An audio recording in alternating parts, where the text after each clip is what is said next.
Hello everyone, now let's solve question number 12। Question number 12 देखो क्या दिया है। सो क्वेश्चन नंबर 12 है अंडर द सेम लोड। तो लोड दोनों का क्या दिया है, सेम। तो लोड सेम है यहाँ पर, that is F1 is equals to F2। Let's say कि ये F है। मैं सॉल्व कौन सा कर रहा हूँ, 12। तो जस्ट मैंने क्वेश्चन लिखा हुआ है बट मैं 12 सॉल्व कर रहा हूँ। ठीक है, क्वेश्चन नंबर 12। ओके, देन क्या बोला, देखो length wire A having length 5 metre. So एक वायर ए है जिसका लेंथ कितना दिया है, 5 metre. And cross section area, तो क्रॉस सेक्शन एरिया ए का कितना है, 2.5 इंटू 10⁻⁻⁻. 2.5 को हम लिख सकते हैं 5/2 metre square. Stretches uniformly by the same amount. Same amount से क्या हो रहा है, स्ट्रेच हो रहा है। मतलब delta L of A will be equals to delta L of second wire B. Length कितना है सेकेंड वायर का, 6 metre. Length of the wire B is 6 metre and a cross section of 3.0 into 10⁻⁻⁴. Area of cross section is 3 into 10⁻⁻5 meter square. The ratio of Young's modulus पूछा है। क्या पूछा है, ratio of Young's modulus। तो हमको calculate करना Young's modulus A upon Young's modulus B कितना होगा। अब इस क्वेश्चन में देखो ये नहीं बोला है कि दोनों का वायर जो है, दोनों वायर जो है वो सेम मटेरियल का है, ऐसा क्वेश्चन में दिया हुआ नहीं है। अगर हमको ये दिया रहता कि दोनों जो है सेम मटेरियल से बना हुआ है तो हम सीधा क्या बोलते हैं कि Young's modulus depends on the nature of material. तो आंसर सीधा क्या होता है, 1:1। बट यहां पर ऐसा दिया हुआ नहीं है, तो हमको क्या करना पड़ेगा, कैलकुलेट करना पड़ेगा यंग्स मॉडुलस, क्योंकि दोनों मटेरियल हो सकता है कि ये डिफरेंट हो। तो we know that formula of Young's modulus is force into length upon क्या होता है, area into delta L. But इस क्वेश्चन के अकॉर्डिंग ये जो फोर्स है और इलोंगेशन है क्या है, सेम है दोनों में। तो हम बोल सकते हैं कि जो यंग्स मॉडुलस है वो डायरेक्टली प्रोपोर्शनल है L upon area. Correct, L upon area. तो इसका यूज करके हम लिखेंगे Young's modulus of A upon Young's modulus of B. तो ये क्या हो जाएगा, L A upon L B into क्या हो जाएगा, area of B upon area of A. बराबर, क्लियर। तो ये आ जाएगा। अभी लेंथ ऑफ ए कितना दिया है, so length of material A कितना है, देखो 5 मीटर, तो ये लिख देंगे हम 5 अपॉन लेंथ ऑफ बी कितना दिया, देखो सो लेंथ ऑफ बी हमारे पास है 6 metre into area of B कितना है, 3 into 10⁻⁻5, 3 into 10⁻⁻5 divided by area of A कितना है 5/2। तो ये हो जाएगा 5/2 इंटू 10⁻⁻5। जस्ट सॉल्व करो, तो ये 5 और ये 5 कैंसिल, 2 इंटू 3 कितना हो जाएगा 6, 3 इंटू 3 कैंसिल, 3/3 कैंसिल हो गया। और ये 10⁻⁵5 10⁻⁵5 कैंसिल, तो कितना आ गया, 1 आ गया ना आंसर। तो इसका मतलब आंसर क्या आएगा, बी। तो क्या आंसर आ रहा है, बी, 1:1।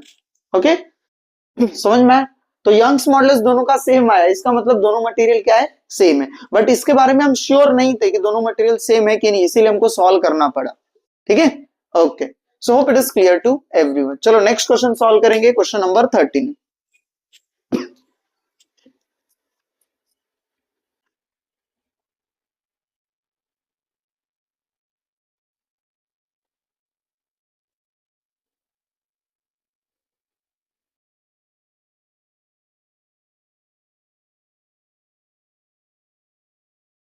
Question number 13।